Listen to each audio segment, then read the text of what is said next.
हुजूर ने हमें बतलाया कि पिछले लोग अपने रब को कैसे मनाते थे, वो किस तरह उसके हुजूर नाज अर्ज करते थे। हुजूर ने हमें अल्लाह को मनाने के तरीके भी बतलाए।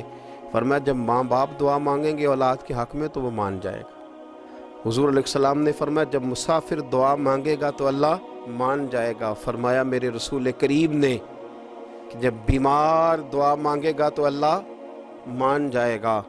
और सैयद आलम अलैहिस्सलाम फरमाने लगे जब तुम्हारे ज़ईफ़, कमज़ोर, मजबूर लोग दुआ मांगेंगे तो अल्लाह मान जाएगा। और हुजूर ने फरमाया जब तुम फ़र्ज़ अदा करके दुआ मांगोगे तो अल्लाह मान जाएगा।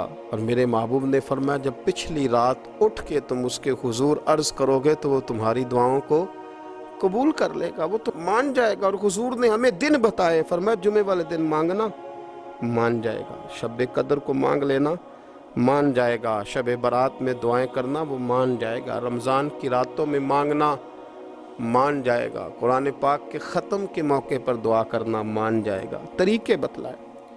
अब ये है कि हमने तो मांगना था ना उसकी बारगाह में, हमने तो हाजिर होना था, हमने आगे बढ़ना है, उसके हुजूर अर्ज़ करना है। हुजूर ने हमें बतलाया कि मोमिन मुत्तकी होता है ना, परहेजगार होता है, तो इसने कुछ नेकियां भी की होती हैं।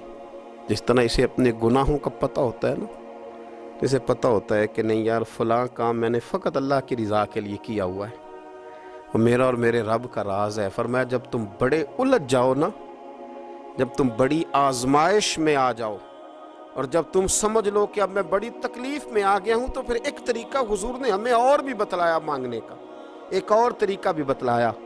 और वो रवायत सही मुस्लिम में मौजूद है। रावी हज़रत अब्दुल्ला इब्न उमर रदी अल्लाह ताला अन्हु, हुजूर फरमाते हैं 3 लोग सफ़र कर रहे थे। ये आप अंदाज़ा फरमाइए, सही मुस्लिम की हदीस है। एक ये रंग भी है अल्लाह को मनाने का, एक ये अंदाज भी है उसकी बारगाह में गुजारिशात पेश करने का, ये भी एक तरीका हुजूर ने हमें बतलाया।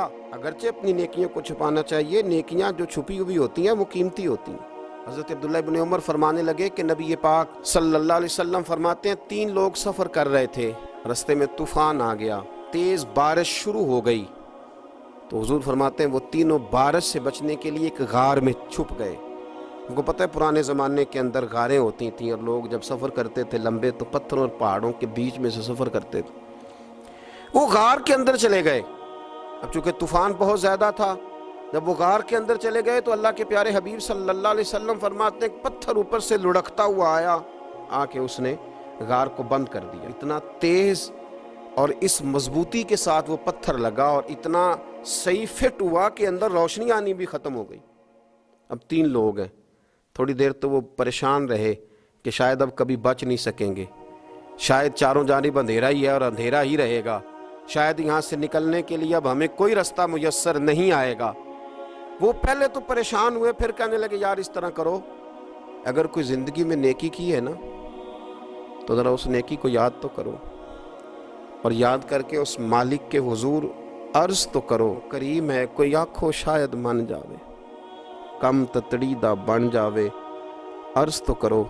ये आप अंदाज़ा फरमाइए, ये बात बयान कौन कर रहा है? ये मदीने वाले रसूल बयान कर रहे हैं, ये नबी पाक अलैहिस्सलाम ने बयान फरमाया। रसूल करीम अलैहिस्सलाम ने हमें बतलाई ये दास्तान मोहब्बत।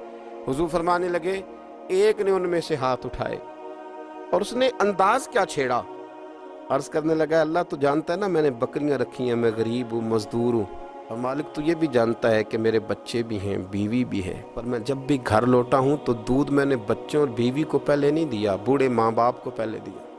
वो गार में तन्हा बैठे हैं और अपने मालिक को मना रहे हैं। अर्ज़ करते हैं अल्लाह तुझे याद है ना एक रात जब मैं बड़ी देर से लौटा था, लकड़ियां काटते, दरख्त तलाश करते, मुझे देर हो गई, मैं देर से लौटा था, नीयत ये कर रखी थी कि दूध सबसे पहले माँ बाप को पिलाऊंगा। मालिक जब मैं लौटा तो वो बूढ़े थक कर के सो गए थे, मेरी बीवी ने मुझे कहा कि बच्चों को पिला दो, वो सो गए, तो मैंने कहा नहीं मेरे ज़िम्मे है उन बूढ़ों के दिल को ठंडा करना, उनसे प्यार करना। ऐ मालिक फजर हो गई, आफताब तुलू होने का वक्त आ गया, पर मैंने माँ बाप के बेदार होने का इंतज़ार किया। ऐ अल्लाह वो जब उठे तो उनकी आंखों में जो मेरे लिए दुआ थी और उनके सीनों में जो मेरे लिए करम था, अगर तेरी बारगाह में वो नेकी कबूल है तो मालिक फिर रहम फरमा, न इस मुश्किल से आसानी अता फरमा।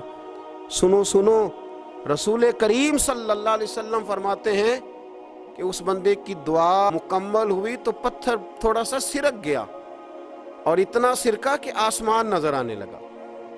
جس نے ماں باپ کو منایا ہے، ان سے پیار کیا ہے، پھر یہی بات وسیلہ بن جائے گی رب کے ماننے کا۔ پھر رسول کریم صلی اللہ علیہ وسلم فرمانے لگے، دوسرا بولا اور عرض کرنے لگا کہ اے اللہ تو جانتا ہے مجھے اپنے چچا کی بیٹی بھانے لگی تھی، میں اس کی طرف رغبت کرنے لگا تھا، اور میں نے جب اس سے جا کے ارادہ کیا کہ میں تیرا طالب ہوں تو اس نے مجھے کہا کہ پہلے 100 دینار لاؤ، تو اللہ میں نے مشقت کر کے 100 دینار جمع کیے، اور جب میں پوری طرح اس پر حاوی ہو گیا، وہ میرے قبضے میں آ گئی اور گناہ کا میں نے ارادہ کر لیا، تو اس عورت کے منہ سے ایک جملہ نکلا کہ اللہ سے ڈر، اے مالک وہ میرے قبضے میں تھی، اے اللہ میں گناہ پر قادر تھا، میں چاہتا تو گناہ کر لیتا، لیکن جب اس نے تیرا نام لے کے کہا نا کہ اللہ سے ڈر، اللہ میں ڈر گیا، میں اسے چھوڑ کے آ گیا۔ اگر تجھے یہ بات پسند ہے تو پھر نکال دینا اس مشکل سے، پھر کر دینا کرم۔ اللہ میری بھی تو چڑھتی جوانی تھی نا، میں بھی تو سب کچھ کر سکتا تھا، پر تیرے لیے، تیری خاطر میں لذت گناہ سے باز رہا، تو اللہ تو رحمت فرما دے۔ حضور فرماتے ہیں اس کی دعا مکمل ہوئی تھی کہ پتھر تھوڑا اور سرک گیا۔ پھر تیسرا بولا اور اس نے بول کے کہا، اے اللہ ایک مزدور کو، ایک دیہڑی دار کو، ایک غریب کو میں نے کام پہ رکھا ہوا تھا، یہ تیرا اور میرا راز ہے اللہ۔ وہ مزدور، وہ دیہڑی دار میرے پاس کام پہ لگا تھا، کچھ چاول میں نے اس کی اجرت مقرر کر دی کہ تو کام مکمل کرے گا تو میں تجھے دوں گا، اور جب اجرت لینے کا وقت آیا تو وہ بگڑ کر ناراض ہو کر چلا گیا، میں اسے ڈھونڈتا رہا، وہ مجھے ملا نہیں، میں نے اس کے چاولوں کی قیمت کاروبار میں انویسٹ کر دی، اس کا تھوڑا سا سرمایہ پر میں نے کھایا نہیں، پھر وہ مجھ سے میں کاروبار کرتا رہا اور اتنا کاروبار کیا کہ بہت ساری گائیں اور ان کے چرواہے تیار ہو گئے، وہ سالوں کے بعد لوٹا، میں نے اس غریب کا مال کھایا نہیں بلکہ بڑھایا، محفوظ کر کے رکھا، وہ سالوں کے بعد لوٹا اور کہنے لگا میرا مال، تو میں نے کہا وہ ساری گائیں تیری ہیں، وہ چرواہا تیرا ہے، یہ سارا کچھ تیرا ہے، تو کہنے لگا تو مجھ سے مذاق کرتا ہے، میں غریب کہاں اور اتنی بڑی گائیں کہاں، تو مذاق کرتا ہے؟ تو میں نے کہا مذاق نہیں، میں نے اپنے رب سے ڈر کے تیرے مال کی حفاظت کی، یہ تیرا ہے۔ اے اللہ میں کھا بھی تو سکتا تھا نا، پر تجھ سے ڈر کر میں نے وہ سارا محفوظ رکھا۔ اللہ اگر تجھے میری یہ ادا پسند ہے تو پھر آج مان جانا، آج راضی ہو جا۔ اللہ کے رسول فرماتے ہیں اس کی دعا مکمل ہوئی تھی کہ پتھر لڑکا اور ان کے لیے رستہ بن گیا، وہ باہر آ گئے، تو حضور نے ہمیں بتلایا کہ وہ تمہاری نیکیاں جو چھپی ہوئی ہیں، وہ تمہاری نیکیاں جو تم نے خالص اللہ کی رضا کے لیے کی ہیں، ان نیکیوں، ان اعمال کا وسیلہ بھی تمہارے رب کے ماننے کا ذریعہ بن جائے گا، اس کو منایا جائے، اس کے حضور حاضری دی جائے، اس سے بخشش کا سوال کیا جائے، اس کی بارگاہ میں یہ گزارش کی جائے کہ اللہ غریبوں، مجبوروں، کمزوروں اور ان لوگوں کے صدقے جو اللہ رستہ دیکھ رہے ہیں کہ رستہ کب کھلے گا، جو تیری بارگاہ کرم کے سوالی ہیں، ان کے صدقے تو رحم فرما، تو کرم فرما۔